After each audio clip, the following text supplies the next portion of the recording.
Mtu anayeshindwa kuhudumia wananchi atakuwa amejifuta mwenyewe ofisini, atakuwa amejifuta mwenyewe kazini. Ndio. Kwa hiyo Mheshimiwa Waziri, waelekeze mikoa, waelekeze wilaya, na wao waelekeze walioko huko kwenye hizo ngazi zingine. Haiwezekani mtu akaonewa akaugulia na kuugulia kama serikali haipo.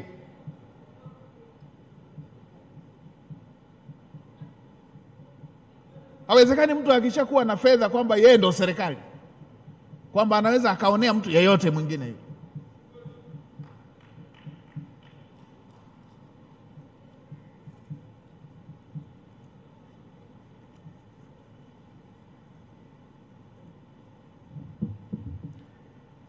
Hii dharau ya hali ya mtu inaonekana.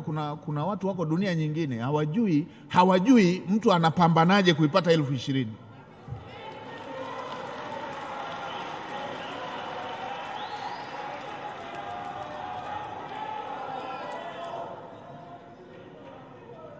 Mheshimiwa Waziri,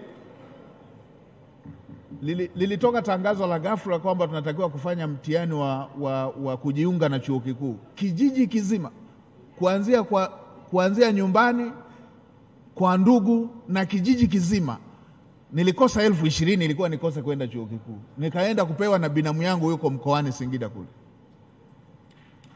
Alafu watu wana kwa sababu yeye ana chenchi na analipwa kila mwisho wa mwezi, hata kama hajafanya kazi, anadhani kutafuta fedha, anadhani jambo rahisi tu.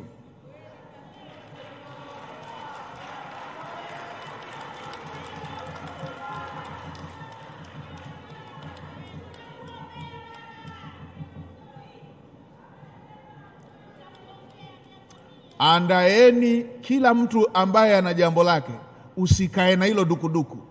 Lifanye tulijue tu, tumjue na huyo anayefanya uonevu. Usikae nalo. Fanya tulijue na tumjue na huyo anayefanya hivi.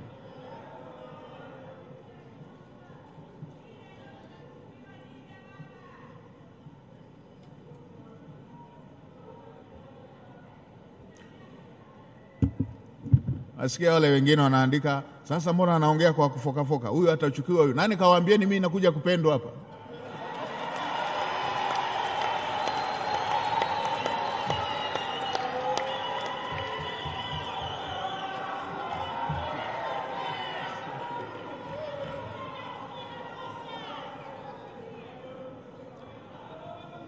Lazima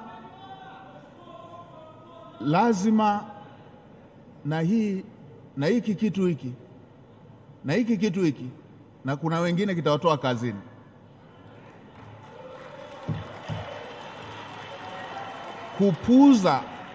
Kupuuza shida za watu, kwamba mwananchi ameshaifikisha shida ndani ya ofisi ya serikali alafu inapuuzwa hiyo shida.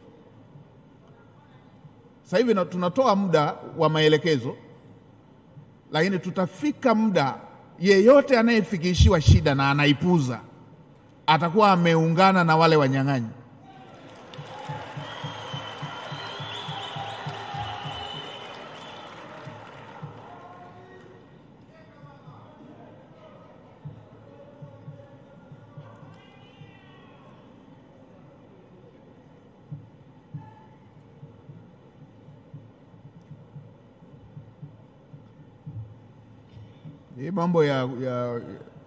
Hii mambo ya kuoneana haya, hii hapana.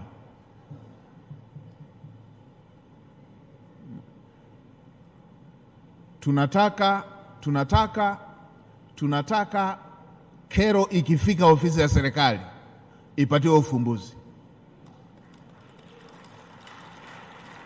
Haijapata ufumbuzi katika ngazi hiyo, serikali, ofisi ya serikali ya ngazi hiyo ipeleke hatua inayofuata kwa ajili ya ufumbuzi. Huyo ndo maana ya ugatuaji wa madaraka. Hapana kupuuza hoja, hapana kupuuza kero. Hawa watu wanahitaji uwezesho tu, hawajataka hela, wanahitaji uwezesho wa mazingira. Fedha wanataka kutafuta wenyewe.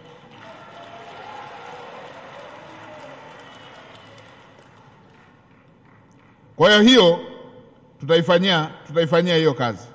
Mheshimiwa Mkuu wa Mkoa, na bahati nzuri tafute RPC, nitawapa namba leo hapa tukitoka, na wapa mtafute huyo mama leo, mkaoneshwe hilo eneo leo, muanze kuhesabu siku 7 kuanzia dakika nilipotoa haya maelekezo. Ikizidi pelekeni magreda ya kubomoa, bomoeni vibanda vyake hivyo, mkabidhini ule mama, alafu amfanyie fujo aone.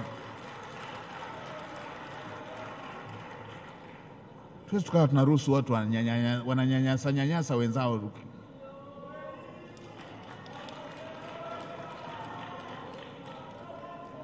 Nani kakwambia wewe ukiwa na hela nyingi umeshakuwa Mtanzania na nusu na wenzako ni nusu wa Tanzania?